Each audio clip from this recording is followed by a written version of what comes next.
Hello everyone. Today we are going to study about some cost drivers in a supply chain management. देखिए supply chain is full of cost. Supply chain के जहाँ बेतहाशा objectives हैं उनमें से एक objective ये भी है कि जी सप्लाई चेन की कॉस्ट को सेव करना है, उसे रिड्यूस करना है, और यही सबसे बड़ा चैलेंज है. होता यह है कि supply chain is a whole system. आप सप्लाई चेन की कॉस्ट को एक जगह पे कम करने जाते हैं तो उसका इम्पैक्ट बाकी जगहों पे भी आ जाता है. यही वजह है कि ये रिकमेंड किया जाता है कि whenever you are planning for cost reduction और cost saving in a supply chain management, तो कंसिडर योर सप्लाई चेन और first understand your supply chain as a system, ताकि जो आप कॉस्ट रिड्यूस करने जा रहे हैं या सेव करने जा रहे हैं वो फर्दर कोई प्रॉब्लम्स क्रिएट ना करे. मैक्रो लेवल पे there are 4 key decision areas regarding supply chain cost. The first one is procurement cost, second is transportation cost, third is quality cost and the last one is inventory cost.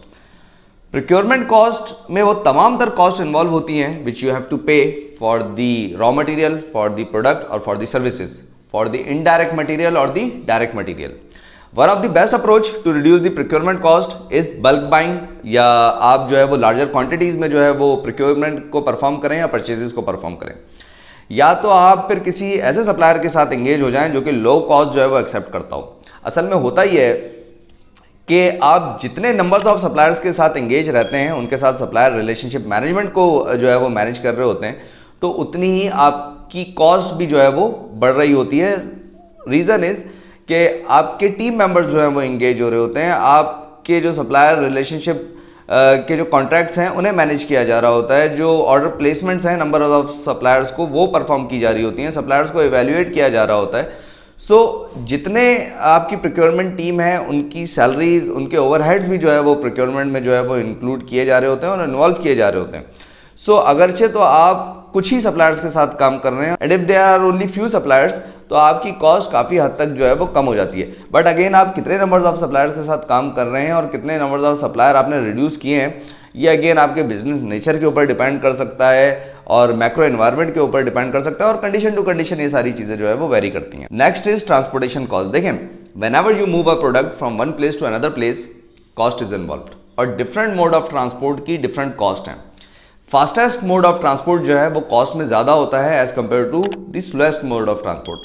For example by air shipments जो हैं वो ज़्यादा costly हैं as compare to by sea shipments. अब अगरचे तो आप ऐसा मोड ऑफ ट्रांसपोर्ट यूज़ करते हैं जो कि स्लो भी है और चीपर भी है, तो आपकी ट्रांसपोर्टेशन कॉस्ट तो रिड्यूस हो जाएगी, बट जो आपकी स्टोरेज कॉस्ट है या जो कैरिंग कॉस्ट है वो काफ़ी हद तक बढ़ जाएगी.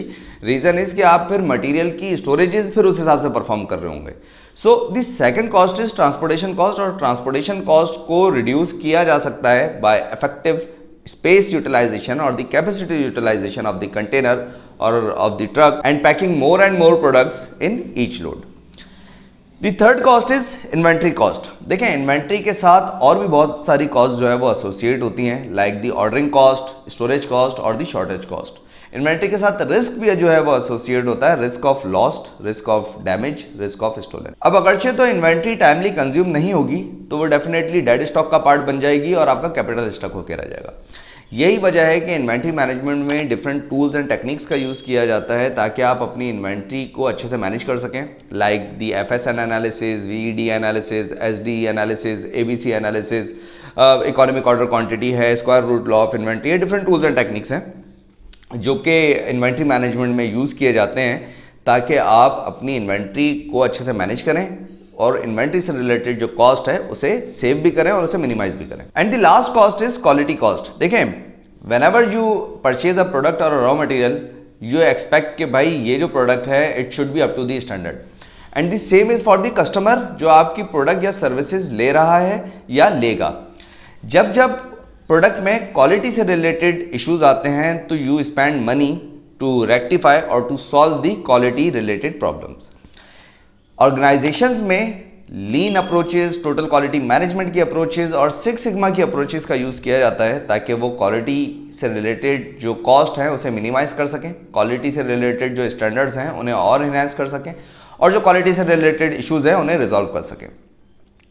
So these were all the cost, procurement cost, transportation cost, inventory cost and quality cost. और इन तमाम कॉस्ट को अगर आप देखेंगे तो ये तमाम कॉस्ट जो हैं वो एक साथ इंटरकनेक्टेड है और ये इंटरडिपेंडेंट है, और किसी भी एक कॉस्ट को मिनिमाइज करने का या मैक्सिमाइज करने का जो इम्पैक्ट है वो बाकी की कॉस्ट पे आता है। यही वजह है कि supply chain itself is a system. So this was all about the supply chain cost driver, और आई होप कि आज की वीडियो से भी आपने कुछ ना कुछ जरूर समझा होगा और इस टॉपिक से रिलेटेड।